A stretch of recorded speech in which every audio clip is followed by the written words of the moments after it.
नमस्कार दोस्तों, आप हैं बीके एंटरटेनमेंट के यूट्यूब चैनल पर। कहानियां सुनने के लिए हमारे चैनल को सब्सक्राइब करना ना भूलें। बहुत सही चल रही थी जिंदगी, कोई कमी नहीं थी मीरा और राज की जिंदगी में। अच्छी शादीशुदा लाइफ, साथ में 2 बच्चियां। कहते हैं ना, खुदा ने छप्पर फाड़ के खुशियां दी थी उनको। कोई भी ऐसी चीज नहीं थी जो उनके पास ना हो। हर समय खुश रहना, अपने परिवार के साथ घूमने फिरने जाना, पार्टीज, दोस्त, फैमिली, सब कुछ। लेकिन अचानक से उनके परिवार को किसी की नजर लग गई। ऐसा ही कहते शायद बड़े बुजुर्ग, नजर लगना। लेकिन मैं इसे नजर लगना नहीं कहूँगी, इसे मैं अंडरस्टैंडिंग की कमी कहूँगी, कि या यूँ कहा जाए कि किसी के स्वभाव में नेगेटिवनेस भर जाना, नेगेटिव वाइब्स भर जाना। तो यही हुआ उन दोनों के बीच। मीरा एक बहुत ही खुले विचारों वाली लड़की थी और राज भी बहुत ही अच्छे दिल का इंसान था। कभी भी मीरा को किसी बात के लिए रोकता टोकता नहीं था। उसका बेबाकपन राज को बहुत अच्छा लगता था कि वो सबके साथ मेलजोल करके चलती है, सबके साथ वो बिल्कुल साफ साफ बातों में, साफ साफ लफ्ज़ों में बात करती है, घुमा फिरा कर नहीं करती। उन दोनों के बीच में एक दोस्ती जैसा, कहते हैं ना, बेस्ट फ्रेंड जैसा रिलेशन था। दोनों एक दूसरे से कभी कोई बात नहीं छिपाते थे। पर अचानक से एक दिन मीरा की एक दोस्त, जो कि बहुत पुरानी थी और उनकी कॉमन फ्रेंड थी, वो उनसे मिली, रास्ते में टकरा गई मॉल में। और राज ने उससे बहुत खुलकर बात की, जैसे कि बहुत पुराने दोस्त मिलते हैं। पता नहीं क्यों अचानक से मीरा को ये अच्छा नहीं लगा, जबकि वो उन दोनों की कॉमन फ्रेंड थी और कॉलेज में साथ में ही थी। पर पता नहीं क्यों मीरा को ये बहुत ज़्यादा अटपटा लगा। वो वहाँ से घर चली तो आई, लेकिन राज से थोड़ी उखड़ी उखड़ी थी। उसको समझ नहीं आ रहा था कि ये उसके मन की बेचैनी जो है, जो वो सोच रही है, वो क्यों सोच रही है। वो तो खुद भी खुले दिमाग की लेडी है। उसको ये सब सोचना ना ना ना, ना सही नहीं है ये। लेकिन 2 दिन के जद्दोजहद के बाद उसने राज के सामने बोल ही दिया कि क्या बात है, तुम उस दिन रूबी से बहुत ज़्यादा खुलकर बात कर रहे थे, कुछ चक्कर वक्कर तो नहीं है ना। राज सुनते ही बिल्कुल शॉक्ड रह गया। उसे लगा कि मीरा और ऐसा कुछ कह सकती है। उसने मीरा को ऐसी नज़रों से देखा जैसे कि कोई अजूबा हो। उसने यही कहा, व्हाट, आई मीन क्या कह रही हो तुम। और इस तरह से, मतलब रूबी के बारे में, वो तो हमारी कॉमन फ्रेंड थी और बहुत टाइम बाद मिली थी, इसलिए हंसी मजाक कर रहे थे।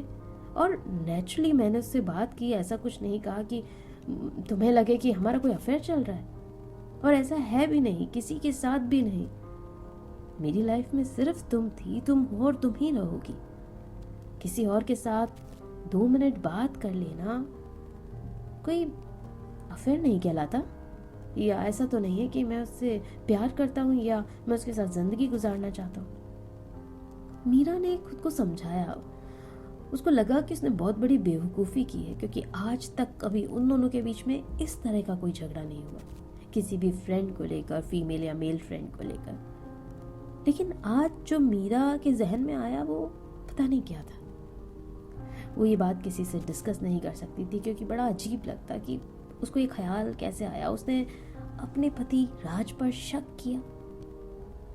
लेकिन यहाँ ही ये कहानी खत्म नहीं हो जाती, यहीं ये टॉपिक खत्म नहीं हो जाता। 2 महीने बाद फिर से रूबी मिली। रूबी को उसने बहुत अच्छी तरह से बात की, उसको घर आने का इनविटेशन भी दिया और बाकी सारी बातें उसके दिमाग से निकल चुकी थी, भूल गई थी वो। जब रूबी घर आई तो उसने बहुत ही अच्छे से उसका वेलकम किया, उसकी पसंद की चीज़ें बनाई। राज भी वहीं था और राज ने वही एटीट्यूड रखा, उसमें कोई बदलाव नहीं किया। रूबी से बड़ा हंसी मजाक कर रहा था, खुल के बातें कर रहा था। वो दोनों भी एक दूसरे से बहुत सहज थे। अचानक फिर से मीरा, पता नहीं क्यों, राज को इस तरह घूर रही थी कि जैसे कोई वो क्राइम कर रहा है रूबी से बात करके। उसको बहुत बुरा लग रहा था। राज ये चीज़ भाप गया था। उसने रूबी से थोड़ी दूरी बनाई और अपने मोबाइल में लग गया। फिर उसने अपनी बेटी को बेडरूम में ले जाकर सुलाने का बहाना बनाया कि ये थक गई है तो चलो इसको मैं सुला देता हूँ, खाना खिला दो इसे। और वो अपनी बेटी को अंदर लेकर सोने चला गया। रूबी और मीरा काफ़ी देर तक बात करते रहे। फिर रूबी ने पूछा कि क्या हुआ, राज बाहर आएगा या फिर आई एम गोइंग। रूबी ने जाने की 2-3 बार कोशिश की। मीरा ने उसे रोक लिया। मीरा ने कहा नहीं यार, रात बहुत हो चुकी है, तुम यहीं सो जाओ रात को, कहाँ जाओगी, अपने हस्बैंड को कॉल कर दो, यहीं रहो, स्टे विद अस। लेकिन रूबी ने कहा नहीं, मेरे को घर जाना ज़रूरी है, सास ससुर घर पे है, वो लोग रिएक्ट अलग तरीके से करेंगे, इसलिए डोंट वरी, मैं चली जाती हूँ, फिर कभी आऊँगी जब मैं बोल कर आऊँगी कि मैं रुक रही हूँ तुम्हारे यहाँ। ठीक है, मीरा ने कहा इट्स ओके। मीरा ने उसके लिए कैब बुक करा दी और रूबी चली गई। 2 दिन फिर पूरे घर में खामोशी, अजीब सी खामोशी। तीसरे दिन मीरा ने राज से कुछ कहने की हिम्मत जुटाई और राज ने उसे रोकते हुए कहा कि मीरा, मुझे पता है कि तुम फिर से उसी टॉपिक पे बात करने वाली हो। मैं तुमसे एक बात कहना चाहता हूँ कि तुम्हारे दिमाग में ये शक का कीड़ा कहाँ से आया, कैसे आया, मुझे नहीं पता। तुम ऐसी नहीं थी, तुम एक मतलब अलग सी ही दिमाग में दुनिया बसाए हुए हो। तुम्हारा नेचर कभी ऐसा नहीं था। हो सकता है कि ये तुम्हारे कोई मूवी का असर हो, कोई सीरियल्स का असर हो, या हो सकता है कि तुम्हारी किसी फ्रेंड के साथ ऐसा कुछ हुआ हो जिसकी वजह से तुम इतनी परेशान हो और मुझ पर शक कर रही हो।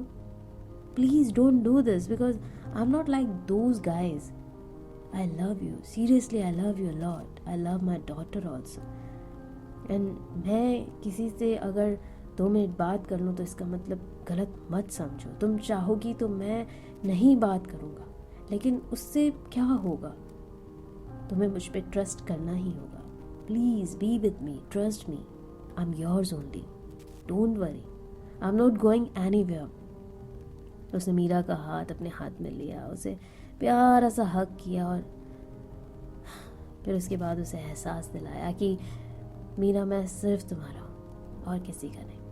और आज के बाद तुम कभी भी ज़िंदगी में ये मत सोचना, चाहे तो तुम मुझसे लड़ लेना, झगड़ लेना फाइट कर लेना अच्छी वाली, लेकिन ऐसा मत सोचना। और मीरा ने भी प्रॉमिस किया कि okay, I will do this, I trust you. और उसके बाद दोनों की लाइफ ताउम्र बहुत अच्छे से गई, क्योंकि जो ये होता है ना शक का कीड़ा, ये बहुत बुरा होता है। एक बार लाइफ में, ज़िंदगी में आ जाए तो फिर ऐसा तूफान मचा देता है ना कि ना इधर का ना उधर का, फिर या तो इस पार या उस पार। और अगर बीच में झूलते रहोगे तो पूरी ज़िंदगी ख़राब हो जाएगी, आपकी भी और आपके लाइफ पार्टनर की भी। So please please please trust your life partner. और अगर आप ट्रस्ट नहीं कर पा रहे हो तो leave it, break your relation, that is better than this कि आप पूरी ज़िंदगी एक दूसरे को कोसते रहो, एक दूसरे के साथ जो अच्छा टाइम है वो स्पेंड करने की बजाय ये फालतू के झगड़े बीच में लाकर पूरा का पूरा दिन ख़राब करो, पूरा का पूरा महीना, सालों ख़राब कर दो। ओके, तो ये कहानी होती है यही खत्म मीरा और राज की। Please please please like share ज़रूर कर दीजिएगा, सब्सक्राइब ज़रूर कर दीजिएगा मेरे चैनल को। बने रहेगा आपकी अपनी पिया सिंह नेगी के साथ बीके एंटरटेनमेंट के यूट्यूब चैनल पर। Thank you so much, love you so much, miss you so much and don't forget to miss me.